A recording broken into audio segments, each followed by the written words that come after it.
سید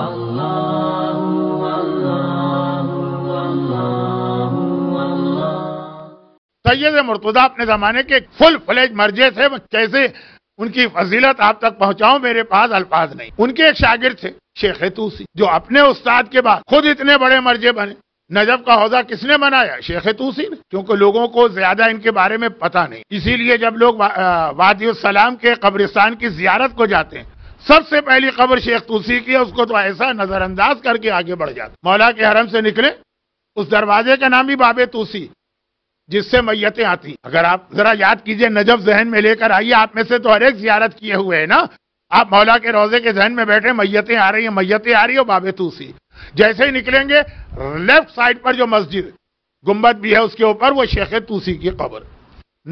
Najaf کا حوضہ بنایا انہوں نے، جو آج تک چل رہا. یہ شیخ طوسی کا اتنا بڑا کارنامہ ہے، لیکن خالی یہ کارنامہ نہیں. ان کی ایک کتاب استفسار ہے، کبھی اس کی ڈیٹیل پڑھیے گا، آج وقت نہیں. تو یہ شیخ طوسی شاگرد ہیں، جیسے آغا سیستانی شاگرد تھے آغا خوئی، سید مرتضیٰ کے شاگرد. اور جب کا یہ واقعہ ہے، اس وقت وہ خود مجتہد بن چکے تھے شیخ طوسی، لیکن سید مرتضیٰ تھے مرجع. مرحوم آغا خوئی کی زندگی میں ہی آغا سیستانی مجتہد تو بن گئے تھے، مرجع نہیں تھے لیکن مجتہد تو بن گئے. اب دوپہر کا وقت ہے، سید مرتضیٰ کو کہیں جانا. شیعہ تاریخ کے یہ لفظ میں چھوڑ دوں، یہ ایک لفظ مجھے کہنا تھا لیکن پھر غلط فہمی پیدا ہوگی، چھوڑ دوں. سید مرتضیٰ کو کہیں جانا، چنانچہ وہ گھر سے نکلے. پرانا زمانہ ہے، گھوڑوں پر لوگ جاتے تھے. غلام سے کہا کہ گھوڑا تیار کرو، وہ جو گھوڑے کی زین ہوتی ہے، بچے تو انگریزی سمجھتے ہیں سیڈل. غلام نے وہ زین گھوڑے پہ کسی. یہ بیٹھنے لگے، سامنے سے شیخ طوسی آ رہے ہیں. آ رہے ہیں سامنے کہیں بیٹھے تھے، دھوپ بہت تیز تھی، وہ سائے میں بیٹھے. وہ آئے اور کہا کہ اے استاد محترم، اس زین پہ نہ بیٹھیے، نجس ہے. کیسے نجس؟ کہا کہ ابھی یہ کتا یہاں سے گزرا تھا تو پیشاب کرتا ہوا آگے بڑھ گیا تھا، میں نے آنکھوں سے دیکھا. سید مرتضیٰ بات سنی، عام آدمی کی نہیں، اپنے ایسے شاگرد کی جو خود مجتہد بن چکا ہے. لیکن جیسے لوگ میری مجلسیں سنتے ہیں نا، ایک کان سے سنتے ہیں دوسرے کان سے اڑا دیتے ہیں، تو ایسے ہی انہوں نے بات سنی، کوئی توجہ ہی نہیں دی، زین پہ بیٹھ گئے. سید مرتضیٰ نے شیخ طوسی نے کہا کہ آپ کے کپڑے نجس ہو جائیں گے، دوپہر کا وقت ہے، جسم سے پسینہ بہ رہا ہے، گیلے کپڑے ہیں، نجس زین ہے، اور نجاست بھی کتے کے پیشاب کی نجاست. کہا نہیں، میں پاک ہوں. ارے کیسے پاک ہیں؟ میں آنکھوں دیکھی بات کہہ رہا ہوں. کہا میرا فتویٰ ہے کہ گواہی کم سے کم 2 کی ہونا چاہیے، تم 1 ہو. ٹھیک ہے، بہت بڑے ہو، عادل ہو، مجتہد ہو، لیکن 1. شیخ نے کہا لیکن میں تو آنکھوں دیکھی بات بتا رہا ہوں، کوئی سنی سنائی بات نہیں. کہا لیکن 1 ہو. فتویٰ ہے کہ 2. جھگڑا اتنا بڑا علمی جھگڑا ہمارے یہاں کا جھگڑا نہیں کہ ایک دوسرے کے گریبان پکڑا اور مکے مارے اور آستینیں پلٹی اور تم ایسے ہو، تمہاری ماں ایسی ہو، تمہارا نہیں، علمی جھگڑا. کہا کہ اب یہ مسئلہ کیسے حل ہو؟ یہ تو دونوں ہی تقریباً مرجع. ان کا مسئلہ کیسے طے ہو؟ کہا کہ ہم تو رہتے ہی نجف میں، باب مدینۃ العلم کا شہر ہے، علی کا شہر ہے. علی سے پوچھو، پرچے پہ مسئلہ لکھ کے مولا کی زری میں ڈالا گیا. یہ وہ زمانہ ہے جو رات کو حرم بند ہو جاتا تھا. یہ ابھی 10 سال پہلے تک ہوتا تھا نجف میں. پرچے میں لکھ کے یہ پرچہ زری میں ڈالا گیا، حرم بند ہو گیا. فجر سے کچھ پہلے نماز شب کے وقت میں آئے اور جیسے ہی دروازہ کھولا دیکھا وہ پرچہ زری کے باہر پڑا. اٹھایا تو اس پہ جواب بھی لکھا ہوا، الشیخ و محتم الحق و مع ولدی و شیخ و معتمدی. حق میرے بیٹے سید مرتضیٰ کے ساتھ ہے، لیکن شیخ جو ہے وہ بھی غلط نہیں کہہ رہا، اس پہ مجھے بھروسہ ہے، وہ ٹرسٹ وردی ہے، لیکن حق بیٹے کے ساتھ. کیونکہ حق کیوں ساتھ ہے؟ جب اس کا فتویٰ یہ ہے کہ 2 عادلوں سے نجاست ثابت ہوتی ہے تو اگر 1 ہے تو نہیں مانا جائے گا. لیکن کیا آج کے زمانے میں یہ مسئلہ اس طرح چلے؟ چاند کی گواہی کا مسئلہ آتا ہے، چاند تو بہت بڑا مسئلہ ہے نا، 2 ہونے چاہیے. لیکن بغیر گواہی کے بھی اگر آپ کو اطمینان ہو جائے کہ چاند ہو گئے. میں اس مسئلے کو چھیڑنا نہیں چاہتا ہوں، وقت بھی کم ہے اور ویسے ہی بہت ہماری قوم کنفیوز. لیکن اور ساری چیزوں میں کہ آج اگر آپ کے سامنے کوئی چیز نجس اور آپ اپنے بیٹے سے کہیں کہ یہ چیز نجس ہے تو بیٹا کہے گا بابا آپ اکیلے، تب آنکھوں دیکھی بات بتائیں آپ. آج چل جائے گا ایک گواہ کا مسئلہ. کیوں؟ یہ شیخ مرتضیٰ انصاری نے شیعہ اجتہاد میں ایک انقلابی تبدیلی کی، خالی گواہی کی نہیں. یہ تو میں نے مثال دی کہ آپ کی سمجھ میں آسانی سے آ جائے، ورنہ اس سے ایسی کتنی تبدیلیاں جو ڈی این اے تک، کلوننگ تک پہنچتی ہے. یہ شیخ انصاری اتنے عظیم مرجع. ان کا ایک بہت ہی مشہور واقعہ جس کے بعد ان کی شہرت بہت بڑھ گئی تھی، اور وہ واقعہ کیا ہے کہ یہ بیٹھے ہیں جو نجف میں جب حالیہ جو واقعات ہوئے ہیں نا دنیا بھر میں، سیکیورٹی پرابلم، اب مرجع سے ملنا ذرا مشکل ہو جاتا. میں پہلے تو آپ کو معلوم ہے آغا خوئی کے زمانے تک کتنا آسان تھا. روز آنا مرجع ایک ٹائم رکھتا تھا, اس کا دروازہ گھر کا کھلا, جس کا دل چاہے جائے, جو مسئلہ چاہے پوچھے. تو شیخ مرتضیٰ انصاری ایک ٹائم ہوتا ہے ملاقات کا, درس بھی دینا ہے, تیاری بھی کرنا ہے, عبادت بھی کرنا ہے, تو وہ جو ٹائم ہے سب لوگ آ کے بیٹھے ہیں, مسئلے پوچھ رہے ہیں. بہت عظیم مرجع, میں کیسے ان کا مزید تعارف کراؤں, وقت بھی میرے پاس نہیں. تو ایک دم سے ایک ایسا آدمی داخل ہوا ان کے ڈرائنگ روم میں یا جہاں بیٹھتے ہیں ملاقات کا جو کمرہ, کہ کوئی اس کو نہیں جانتا. نجف میں یہ کوئی عجیب بات نہیں, نجف کی اپنی آبادی کم ہے, زائرین تو آتے رہتے ہیں سارا سال, اور مرجع سے زیادہ تر زائرین ہی ملاقات کرتے ہیں. جو وہاں کے لوگ ہیں ان کو ضرورت ہی نہیں ملاقات کی. تو ایک نیا آدمی آیا جس کو کوئی نہیں جانتا, تو کوئی عجیب بات نہیں. لیکن آنے والے کی شخصیت کچھ اتنی وجیح تھی. وجیحاً ہم دعائے توسل میں معصومین کے لیے استعمال کرتے ہیں, لیکن یہ اردو کا ایک لفظ بھی ہے وجیح, گریسفل پرسنالٹی. وہ آیا تو ایک مرتبہ سارا مجمع اس کی پرسنالٹی کو دیکھ کے دباؤ میں آ گیا. اتنا خوبصورت, اتنا حسین, اتنا بہترین اس کا جسم. اور وہ آیا اور آنے کے بعد آگے بڑھ کے شیخ کے پاس گیا, کہا شیخ ایک مسئلہ پوچھنے آیا. یہ واقعہ ضروری تھا کیونکہ شیخ کو جو اسٹیٹس آگے چل کے ملنے والا وہ نہیں ملتا اگر یہ والا واقعہ نہ ہو.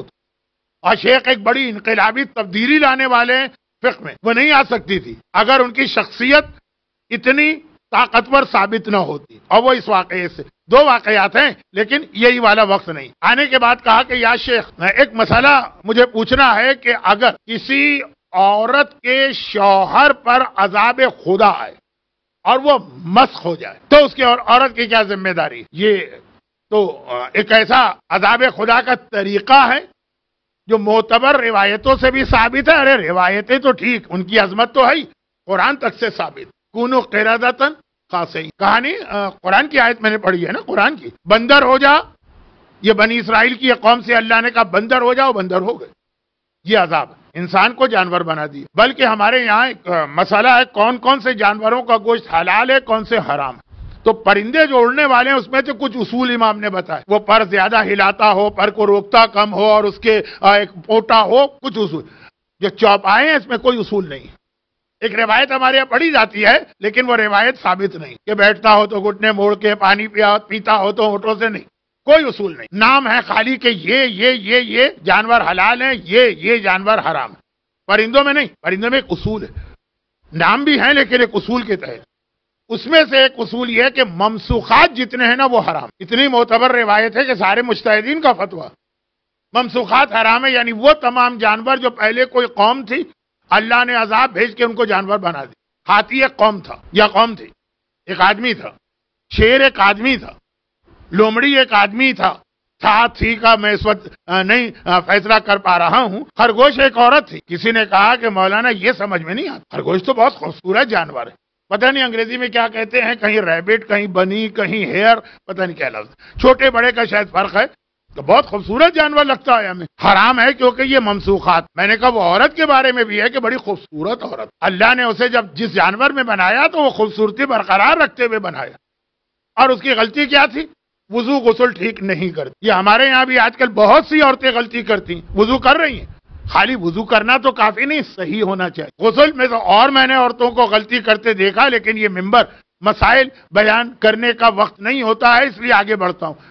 وہ تمام جانور جو کوئی قوم تھی اور عذاب خدا ہے. عورتیں مجھ سے بہت کمپلین کرتی ہیں, مولانا آپ ہمیشہ عورتوں کے خلاف ہی پڑھتے ہیں, ذرا کچھ مردوں کے خلاف بھی پڑھیے. بغیر چھلکے کی مچھلی, ایک مرد تھا جو داڑھی منڈواتا, چلے پڑھ دیا نا, اب عورتیں بھی خوش ہو جائیں, مرد بھی. عورت مسخ ہو کے بھی اتنی خوبصورت رہی خرگوش, وہ بغیر چھلکے مچھلی تو بڑی بھیانک ہوتی. مرد جب مسخ ہوا بغیر داڑھی کے تو داڑھی کیوں منڈواتے, اچھے لگیں گے. تو اللہ نے کہا اتنا بدتر تمہیں بناؤں گا. بہت ساری مچھلیاں بغیر چھلکے والی دیکھے ڈر لگتا ہے دیکھ کے. خیر, تو اسی طرح بعض مردوں کو دیکھ کے ڈر لگتا ہے.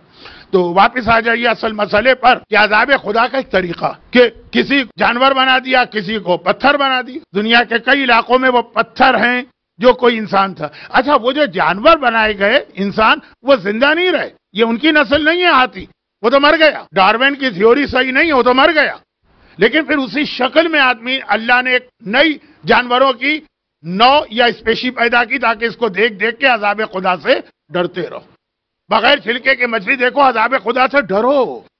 یہ عذاب آیا، خرگوش دیکھو تو عذاب خدا سے ڈرو. خیر، تو اب یہ آ کے اس نے سوال کیا کہ یہ عذاب تو آیا ہے، معتبر روایتوں سے آیا ہے، اتنی معتبر کہ اس پر حرام کا فتویٰ دیا گیا اور قرآن کی آیت میں بھی آیا. تو ایک عورت ہے بیچاری، اس کے شوہر نے کوئی ایسی غلطی کی کہ عذاب آ گیا، وہ مسخ ہو گئے. اب وہ عورت کیا کرے؟ شیخ نے کہا کہ اول تو تمہارا سوال نامکمل بھی ہے اور غلط بھی ہے. اچھا، نامکمل بھی ہے، غلط بھی ہے. نامکمل کیوں ہے؟ کہا پہلے بتانا پڑے گا کہ اس پر کیا عذاب آیا. اس کو اللہ نے جانور بنایا ہے کہ پتھر بنایا ہے؟ کہا فرق کیا پڑتا ہے، عذاب آ گیا. کہا نہیں، فرق ہے. جانور بنایا ہے تو اس کی عورت، اس کی بیوی اپنے آپ کو طلاق والی سمجھ کے طلاق کا عدہ رکھ کے آزاد ہے، اور اگر پتھر بنایا ہے تو اس کی بیوی اپنے آپ کو بیوہ سمجھ کر وفات کا عدہ رکھ کر آزاد. دو عدے ہیں اسلام میں، طلاق کا الگ ہے، وفات کا الگ. طلاق کا عدہ کیا ہے؟ طلاق کا عدہ 5 منٹ سے لے کے 3 مہینے تک ہو سکتا ہے. اگر کوئی عورت مثلا طلاق اس کو ملی، اس وقت وہ حاملہ تھی. ہمارے یہاں یہ کنسپٹ ہے کہ حاملہ عورت کو طلاق نہیں دی جا سکتی ہے، غلط کنسپٹ. وہ حاملہ تھی، 5 منٹ کے بعد اس کی ڈیلیوری ہو گئی، تو حاملہ عورت کا عدہ کیا ہے؟ Delivery 5 minute. اور اگر نہیں ہے تو 3 مہینے. پورا مسئلہ نہیں بتا رہا ہوں، عمل نہیں کیجیے گا، تفصیل معلوم کیجیے گا. بہرحال طلاق کا عدہ میکسیمم 3 مہینے ہے، منیمم 1 منٹ. وفات کا عدہ 4 مہینے 10 دن تو ہے. اور اگر عورت حاملہ ہے اور اس سے زیادہ اس کو ڈیلیوری میں لگیں گے تو زیادہ. تو اب یہ 2 الگ عدے. اس آنے والے نے کہا یہ 2 کیوں فتوے؟ کہا اس لیے کہ اگر اس کا شوہر جانور بنا تو زندہ ہے نا، عقل چلی گئی. اگر کسی عورت کا شوہر پاگل ہو جائے تو اس کا کیا حکم ہے؟ طلاق والا. زندہ ہے، عقل نہیں. اور وہ جو پتھر بنا ہے، میت کا کیا حکم ہے؟ میت جو ہے وہ پتھر کی طرح ہے، روح ہی نکل گئی ہے، زندگی ہی نہیں رہی ہے. وہاں 4 مہینے 10 دن ہے. یہ شوہر اگر پتھر بنا ہے، 4 مہینے 10 دن اس کی عورت جو ہے، اس کی بیوی جو ہے وہ عدہ رکھے گی. جانور کا مطلب ہے زندگی ہے، عقل نہیں. تو وہ کسی کا شوہر اگر پاگل ہو جائے، چاہے اپنی بیوی کی وجہ سے ہی پاگل ہوا ہو، اس سے غرض نہیں ہے کہ کیوں پاگل ہوا، لیکن بہرحال طلاق. اور یہاں پہ میت کا وفات. لیکن اچھا، شیخ نے کہا کہ تمہارا سوال نامکمل تھا، پہلے بتاؤ کیا ہوا. اس نے کہا اچھا سمجھ میں آ گیا. یہ بتاؤ کہ تم نے یہ کیوں کہا کہ سوال غلط ہے؟ سوال تو غلط نہیں ہو سکتا. کہا سوال اس لیے غلط ہے کہ یہ پہلے کی قوم میں تو صحیح تھا، لیکن قرآن نے کہا وما کننا معذبین وانت فیہم. اے رسول، تیرے آنے کے بعد اب تیری امت پہ یہ والا عذاب تو نہیں آ سکتا.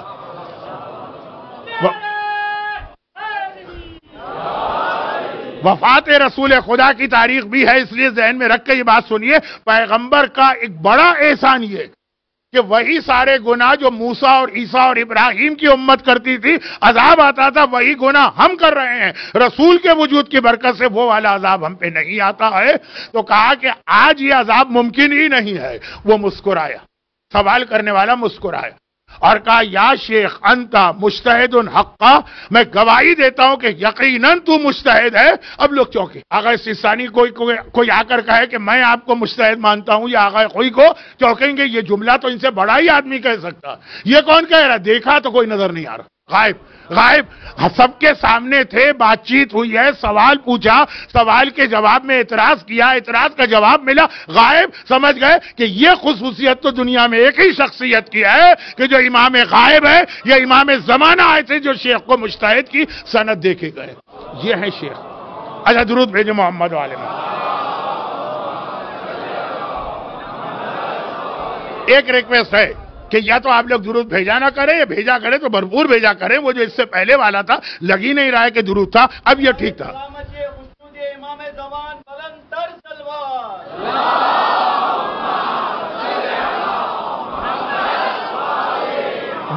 یہ زمانے کا امام جب ان کو مجتہد کی سند دے کر گیا، پھر جو شیخ کی شخصیت بنی اور پھر ان کا علم ظاہر ہوا.